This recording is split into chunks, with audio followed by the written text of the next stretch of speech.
Il est 8h17. Tout de suite, votre invité Philippe Gaudin, Pierre Lemaître, romancier, scénariste, lauréat du prix Concours 2013. François Hollande et le président allemand Joachim Gauck, tous les deux côte à côte, ils poseront ce matin la première pierre d'un historial franco-allemand au Vieil-Armand dans le Haut-Rhin, vestige unique du front des Vosges.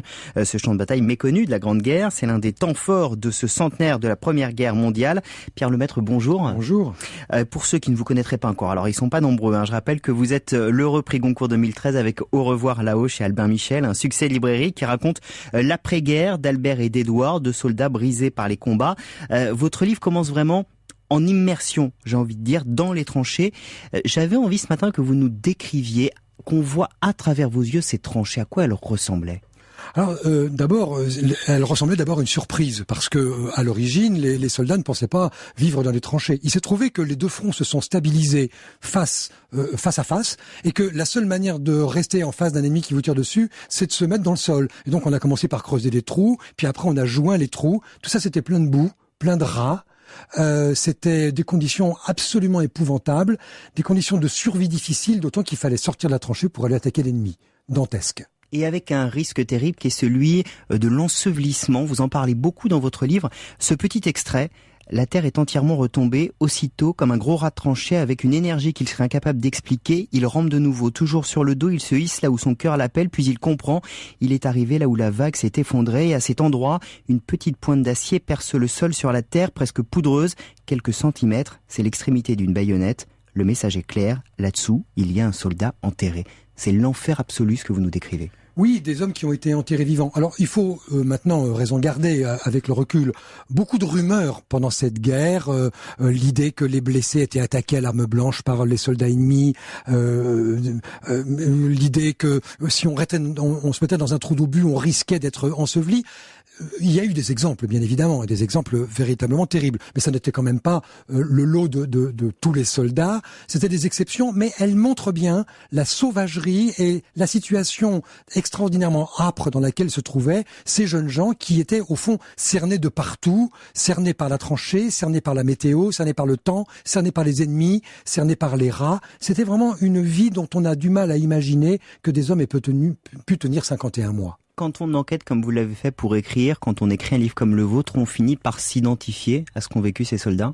Non, je me suis pas identifié, je suis en grande compassion vis-à-vis d'eux, je suis très proche d'eux, mais je ne me suis pas identifié, je n'ai plus l'âge de m'identifier à des jeunes gens de 25 ans. Une autre phrase, moi, de votre livre qui m'a intéressé, je vous cite, « Même Albert, terrorisé par l'idée de mourir, étriperait le premier venu ».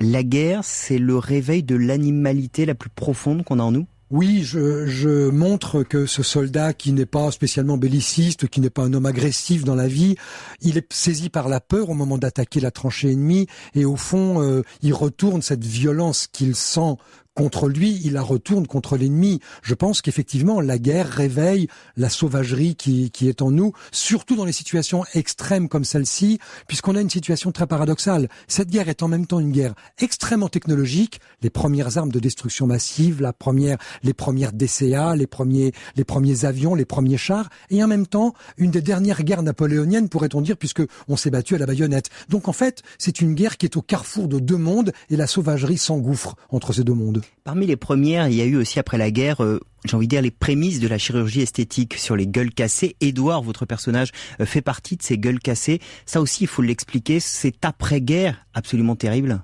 Oui, il s'est trouvé que les armes, la technologie de l'époque faisait que les projectiles je dirais, ratissaient à peu près à hauteur d'homme. C'est la raison pour laquelle les éclats d'obus ont fait autant de blessés du visage. C'est que c'était la hauteur des projectiles, la hauteur moyenne des projectiles. C'était la technologie balistique de l'époque.